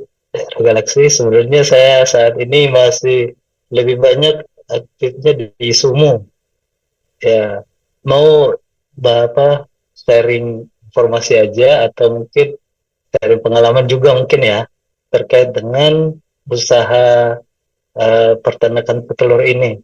Sebenarnya di periode sebelumnya JSM yang diketuai Pak Heri Zadianto itu menginisiasi untuk peternakan petelur ini Ya. dengan Pak Hidayat ya di Blitar. Ya. Dan waktu itu pola untuk mendapatkan dananya itu dengan crowdfunding lah, gitu ya. Jadi dikumpul dari banyak investor, banyak anggota dari JSM yang gabung lah, termasuk Pak Sutrisno Bahir, Ibu Nur Hayati dan lain-lain gitu ya. Ya. Dan waktu itu terkumpul sampai hampir 3M, ingat saya ya. Dan itu sudah dijalankan, petelur juga di daerah Blitar. Cuma memang dalam perjalanannya, meskipun Pak Hidayat ini katanya memang sangat ahli lah di peternakan ayam petelur itu ya, cuma memang ada hambatan-hambatannya juga Pak. Nah, kayak tadi dari sisi finansial ternyata tidak, cash flow-nya tidak seperti yang kita harapkan lah gitu ya. Ada yang kadang pada saat-saat panen justru harganya justru anjlok gitu-gitu ya. Ada banyaklah hal-hal secara operasional. Nah, saya concernnya adalah untuk menjalankan ini memang ada dua hal yang harus jadi perhatian khusus nih. Kalau itu untuk pengembangan di cabang dan ranting. Ya. Yang pertama tadi dari sisi pendanaan. Karena kalau di level yang SM saja yang skala nasional gitu ya, yang terkumpul itu dananya cuma sampai 3M gitu. Nah, gimana kalau itu pendanaannya di level cabang maupun ranting? Memungkinkan nggak sampai di situ. Tapi kalau dari sisi filantropinya ini sangat-sangat positif, sangat bagus. Sama konsepnya katanya yang di Mesir ya Pak ya. Gimana sahamnya itu atau kepemilikannya itu juga untuk keperluan filantropi. Yang kedua aspek operasional Pak yang jadi concern Pak. Kenapa aspek operasional? Karena ternyata ini lumayan menantang lah. Kenapa? Karena untuk orang yang selevel Pak Hidayat saja yang sudah pengalaman katanya mengelola ayam petelur ini juga mengalami yang ya untung maupun rugi lah gitu. Apalagi kalau yang betul-betul pemula tuh, cabang atau ranting. Nah, mungkin ini bagus, tapi kalau menurut saya perlu staging, ada pentahapan. Mungkin di awal-awal lebih ke pembelajaran dulu, membangun capacity building teman-teman gitu ya. Nanti setelah itu baru kita masuk ke capital building gitu ya, membangun pendanaan. Nah, setelah itu baru kita betul-betul masuk ke operation gitu, menjalankan beberapa waktu baru masuk ke tujuan-tujuannya tadi. Secara filantropi, manfaatnya ke masjid, ke pesantren dan lainnya. Mungkin itu tanggapan dari saya. Jadi ini sangat bagus, idenya sangat bagus, tapi menurut saya untuk pengembangan LPCR ini perlu staging untuk sampai ke tujuannya. Mungkin itu. Terima kasih. Terima kasih Pak Arif atas tanggapannya. Mungkin kita buka kesempatan lagi Dr. Baskoro untuk yang lain. Ya, oke. Ini yang terakhir tadi siapa? Mas, itu bagus Pak. Tanggapi sedikit ya. Ya, baik dok. Ya, ini menarik. Jadi yang pertama dari Mas siapa tadi namanya? Eki. Pak Arif ya. Ya, Pak Arif. Ketua PCM Bekasi Selatan. Ya, Pak Arif. Yang pertama pendanaan. Jadi levelnya itu bukan di cabang ranting Pak Arif ya. Ini levelnya di PDN, kabupaten kota. peternakan ayam petelur levelnya di kabupaten kota dengan jumlah 20.000 ekor. Kemudian di situ ada karyawan yang di situ kan, karyawan. Nah, kemudian pendanaan itu ya di levelnya ini, bukan di cabang ranting. Nah, di cabang itu gimana? Jadi dari 20.000 ekor ini, 20.000 ekor ini menghasilkan 1 ton, cukup butuh 2 kios. 2 kios. 2 kios ini ditaruh di cabang yang masih belum ada Muhammadiyah. Ya, jadi produksinya kan 1 ton. 1 ton itu sekitar 60 peti. 60 peti hari ini kirim ke kios cabang 1. Besok di kios cabang 2. Lusa sudah habis lagi tuh Pak. Cukup 2 kios. Jadi cabang ini nanti adalah pembagian kios untuk jualan, cukup 2 cabang. PDM ini produksi telur. Kemudian dari kios ini akan datang orang-orang dari setiap kelurahan kan, yang kulaan, pakai motor itu paling, pakai motor. Rata-rata sekitar 100 sampai 150 orang lah per bulan itu. Nah, itu nanti yang kita himpun, orang-orang yang datang kita himpun menjadi calon anggota ranting di masing-masing kelurahan. Kira-kira seperti itu. Nah, jadi yang pertama itu gambarannya sebagai posisi antara PDM, PDM dan ranting. Nah, kemudian operasionalnya kira-kira seperti itu. Nah, dengan begitu, kalau untuk transaksi yang ke orang-orang motor itu semuanya cash, tidak ada utang. Jadi perputaran uang insya Allah aman. Kan itu ya. Nah, kemudian tahapannya, betul Pak, Mas Arief, keren ini. Tahapan berpikirnya itu kita seperti developer aja. Ya kan, kita sudah, yang penting kita sudah punya gambaran desain, blueprint-nya sudah sama, persepsi kita sudah sama, ya kan? Sudah oke, ini pekerjaan besar Bapak Ibu sekalian, kita sudah punya blueprint yang sama, kita siap. Nah, kita bikin ini semacam roadmap menuju sebuah project itu, ya, membangun SDM-nya, karena kita kalau perlu nanti kita develop mulai dari SMK vokasinya untuk calon-calon operator itu kan kita sudah kondisikan, kita didik mereka benar-benar sebagai praktisi. Kemudian sistemnya itu nanti bagaimana nanti kita bangun farm ini bukan sekedar peternakan biasa, tapi terintegrasi dengan pesantren. Ya, ketika terintegrasi dengan pesantren, pesantren ini kita bikin semacam vokasi untuk terpadu dengan kewirausahaan. Jadi jadwalnya itu mulai dari habis subuh, dia setelah sholat subuh, kemudian sampai dengan nanti malam itu terpadu antara ngaji dan pelihara ayam. Insya Allah sudah ada jadwalnya. Kemudian tahap berikutnya itu setelah ada SDM, kemudian orang-orang yang akan itu juga harus diseleksi, kemudian sampai dengan apa pengadaan modal bagaimana. Jadi kita bikin semacam timeline sehingga nanti pada misalnya Bekasi nanti pada tahun kesekian kita mulai peletakan batu pertama untuk PDM Bekasi kan itu ya. Nah, kemudian bahkan ketika kita itu pengen menyiapkan generasi emas 2045 dengan menyiapkan pondok pesantren mandiri berkewirausahaan. Ini kan tagline-nya keren. Ya kan? Siapa yang membantu? Nah, saya nanti siapa presentasi, apa program-program yang akan kita kerjakan. Ya nanti kan insya Allah kan orang-orang baik itu kalau programnya jelas bisa masuk. Nah, ini terima kasih pada Mas Arief ya. Usulannya bagus, keren. Terima kasih Pak Arief dan Dr. Baskoro. Baik Dok, dari chat nih Dok, saya ada bacakan pertanyaannya dari Pak Taufik, Ranting Bintara dari Ranting nih.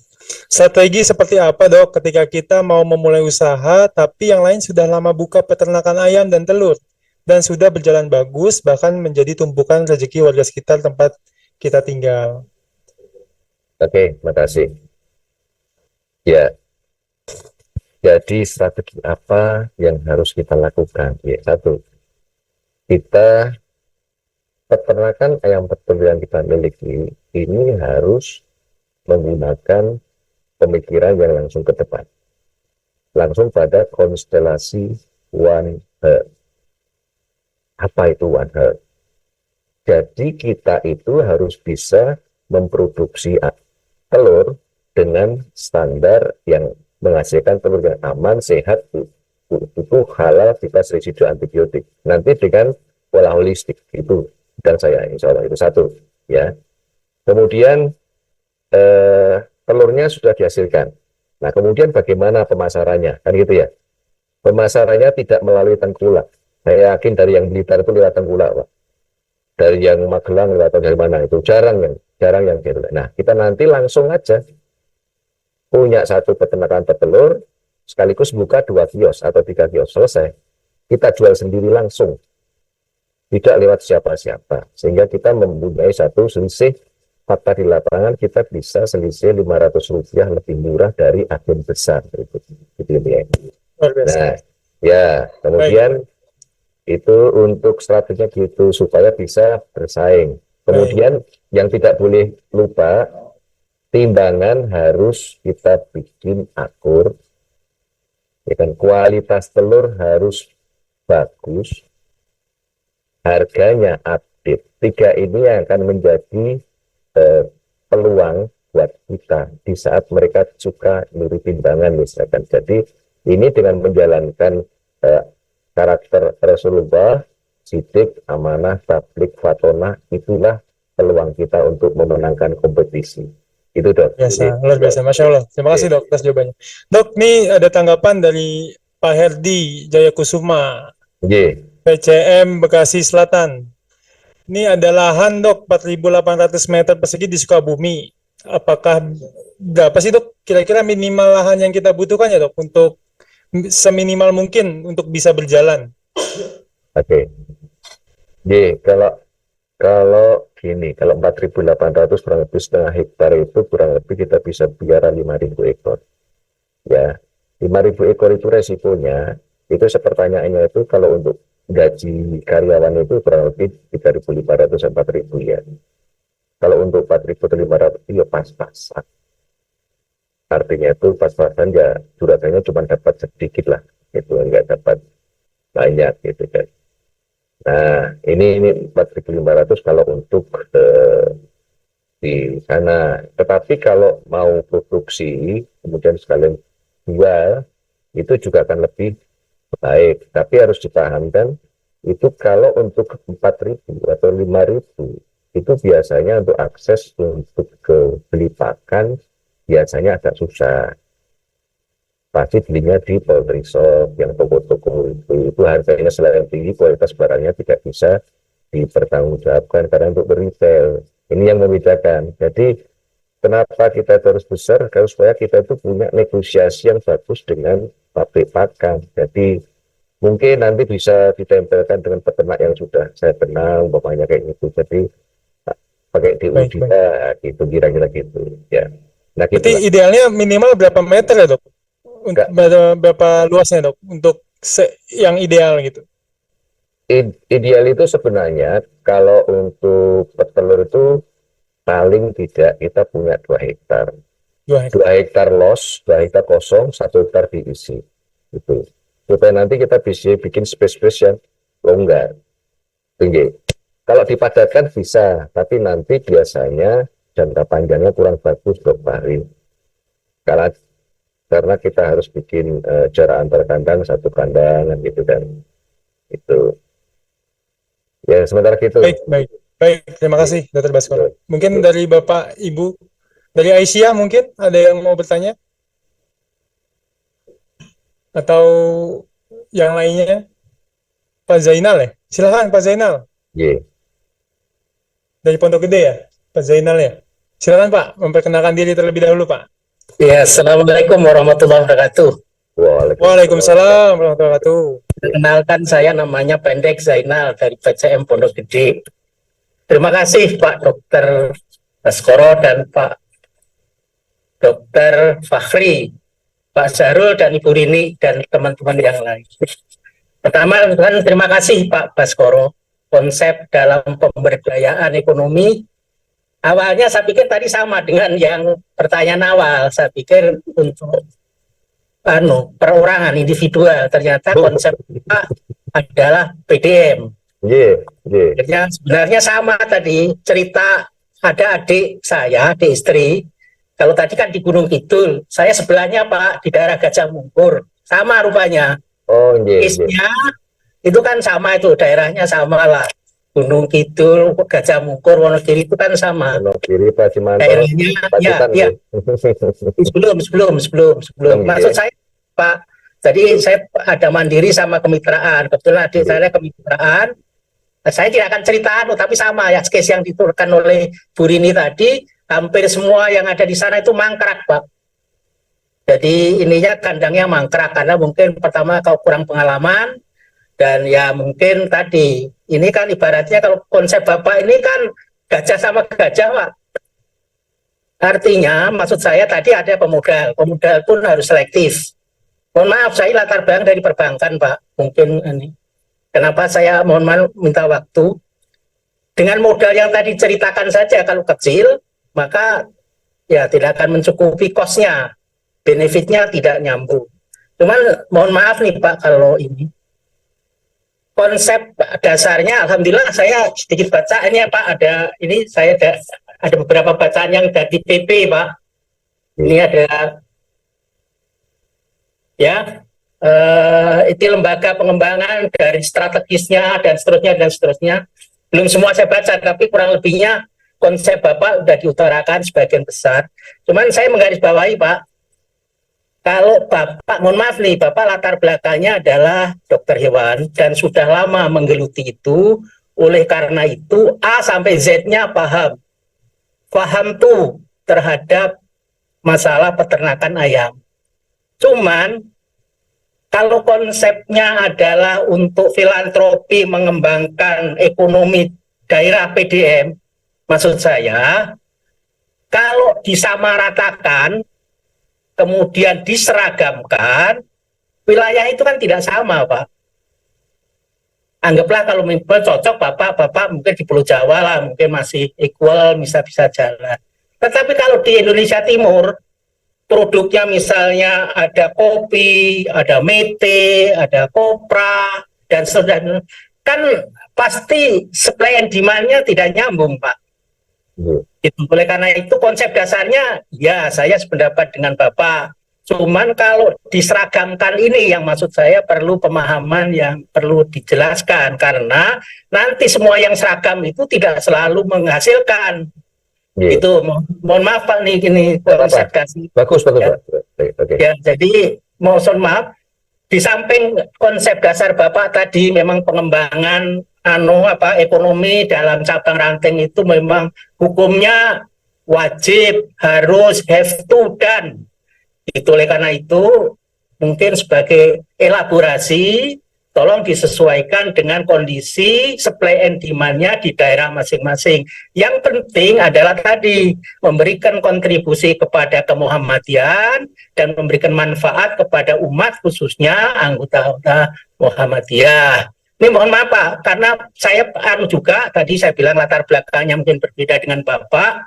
Ada suatu daerah di Bogor sekitarnya itu mungkin disponsori oleh LPPI, mungkin Pak Sahrul paham betul itu. Nah, sekarang sudah miliaran Pak, ya cuma karena bukan orang Muhammadiyah ya tentu beda, tapi maksud saya substansinya bisa diambil, tidak selalu dalam hal tadi disesuaikan dengan kebutuhan supply demand di masyarakat.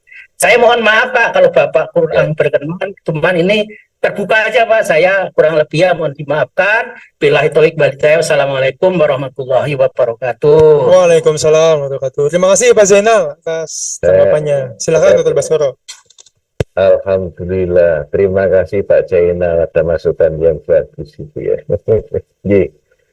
Jadi gini Pak Zainal, jadi itu yang saya sampaikan itu sama sekali tidak mengganggu apa yang sudah berjalan.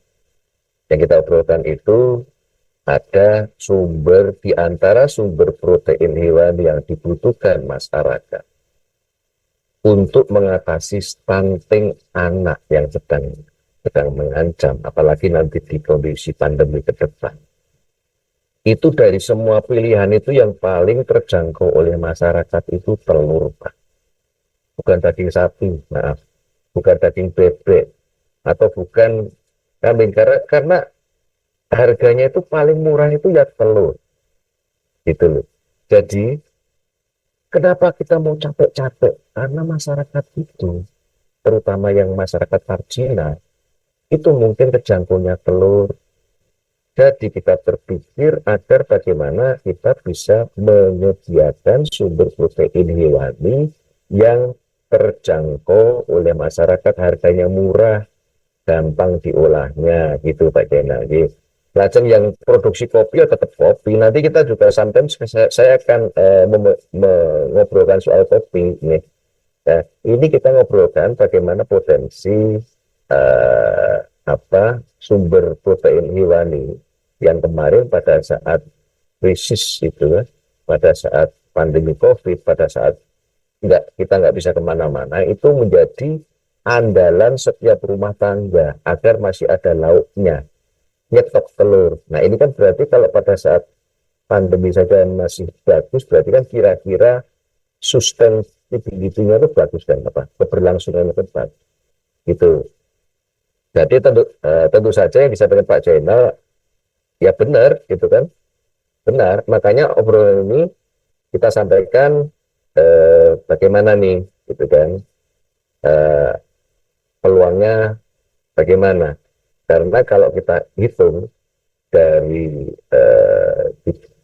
usaha yang ada ini, insya Allah kalau kita menghitung profitable-nya, itu hitungan secara visibility-nya insya Allah bagus dan sudah sangat teruji. Hanya saja saya ingin dari mulai bagian yang terkecil, misalkan orang yang pelihara ayam itu harus kita pastikan dia dapat UMR, gaji UMR. Jadi kemudian yang nanti juga jadi operator kandang UMR, kemudian yang jaga toko juga UMR gitu kan. Maaf, UMR untuk di Bekasi berapa Dovaria? 4.300.000 ya, kalau nggak salah UMR. UMK? 4 jutaan nih dok, setahu saya. 4 juta, wah bisa lah. Hampir 5 ya, hampir 5 dok, hampir 5. Kalau Bekasi Cikarang paling mahal memang, yang paling mahal. Jadi saya itu yang di kios telur itu dapatlah kita kasih 4,5 masih puber kok. Di operator kandang juga 4 juta, 4,5 itu. UMK Bekasi 5,3 Pak. 5,3 ya. Udah naik lagi Pak. Oke. Tapi kalau untuk di kandang, nah ini untuk pendekatan ke masyarakat. Kalau untuk pekerjaan yang di kandang ayam, untuk peternak telur dan sebagainya bisa kita gunakan untuk menjangkau komunitas penduduk sekitar itu, yang ibu-ibu tua itu yang nggak terima kerja di mana-mana, itu juga bisa kita berdayakan. Gampang lah urus kayak begitu. Tapi yang pekerjaan pokok bisa UMK kecapek lah gitu kan. Lumayan UMK 4,5 juta ya, agak tinggi tapi masih masih Uber. Baik. Itu Pak Jenderal, makasih Pak Jenderal ya. Terima kasih. Ya. Baik, Dr. Baskoro, karena waktu sudah Ya. mencapai 9:30, mungkin ada kesimpulan dari Dr. Baskoro untuk kami semua Ya. pada materi kali ini, Dok. Silakan. Gini, Dok. Bapak, Ibu, Saudara sekalian, ya hari ini kita hanya ngobrol ringan, tidak ada target apa-apa. Sesuai dengan judul, saya ingin mengingatkan pada Bapak Ibu sekalian bahwa dari pengalaman, dan mungkin Bapak Ibu sekalian itu juga melihat faktanya, telur ini sangat strategis dan ada di setiap rumah tangga kita. Itu ada prosesnya bagus. Bisnis itu nggak usah muluk-muluk lah, nggak usah susah-susah. Telur ayam. Yang kedua, sustainability-nya pada saat kemarin krisis ternyata sangat bagus, gitu kan? Dan sangat bagus. Yang ketiga, kita punya challenge loh, punya tantangan di ke depan itu, yaitu terkait dengan stunting syndrome atau stunting anak. Anak kita butuh gizi. Membangun generasi 2045 itu nggak mungkin bisa sukses kalau tidak tercukupi kebutuhan sumber protein hewani. Ini harus dipahamkan. Membuat generasi anak kita, cucu kita nanti tidak akan bisa menjadi cerdas, pintar, dan soleh kalau tidak tercukupi sumber protein hewani. Ini kita melangkah ke sana. Ya, jadi Karena Muhammadiyah ini adalah punya akar rumput yang sangat luas di Indonesia. Harapan saya Muhammadiyah akan bisa berperan penting membantu pemerintah, membantu negara ini, bukan karena pemerintahnya, karena kita ingin menjalankan amanah yang ada dalam Quran surat Al-Ma'un. Yang kecil kita bantu, yang lemah kita bantu, yang nggak berdaya kita berdayakan. Sehingga harapan kita dengan kesempatan ini sekaligus kita membangun filantropi Islam supaya menjadi pelopor untuk perekonomian di Indonesia. Ya, karakter Muhammadiyah bukan pengikut. Muhammadiyah adalah pelopor untuk kemaslahatan. Ya, itu Pak Fahri ya, Pak Fahri. Oke, ya. Terima kasih. Silakan. Oh ya, bocor ya dok tadi, mohon maaf. Bocor suara saya. Mohon maaf. Mohon maaf. Oke, baik. Terima kasih dokter atas kesimpulan yang diberikan.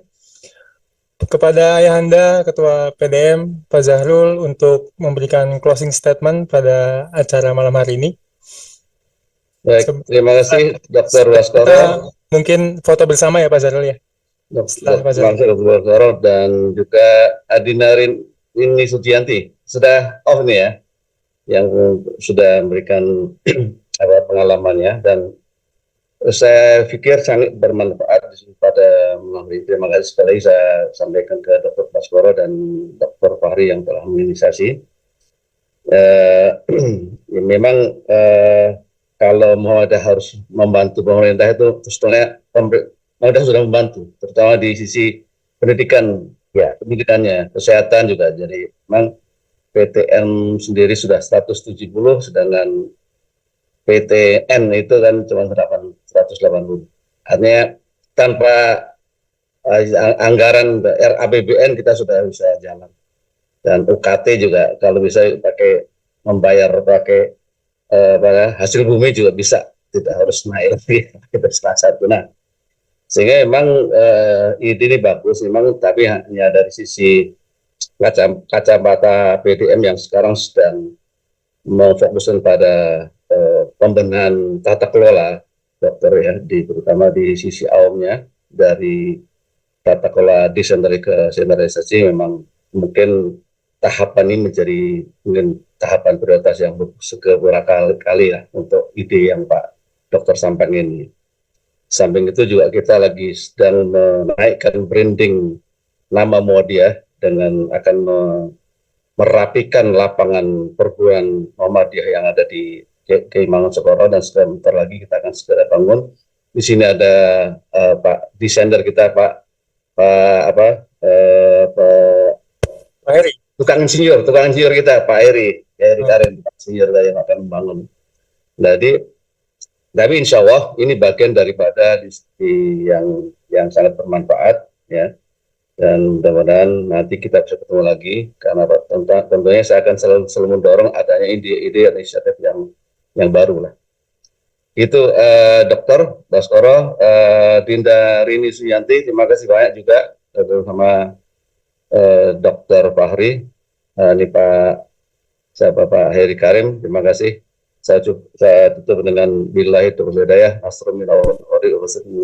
Assalamualaikum warahmatullahi wabarakatuh. Waalaikumsalam warahmatullahi wabarakatuh. Bapak Ibu mungkin berkenan untuk on cam karena kita akan foto bersama.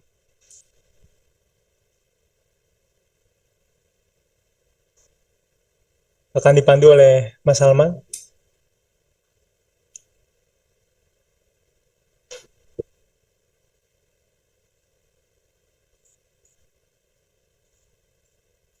Siapa Pak? Ya. Sudah? Belum Pak, sebentar lagi disiapkan oleh Mas Salman. Oke.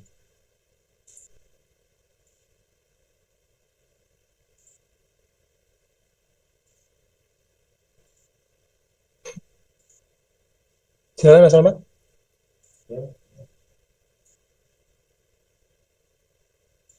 Oke. Baik Bapak Ibu, 1, 2, 3. Sekali lagi. 1, 2, 3.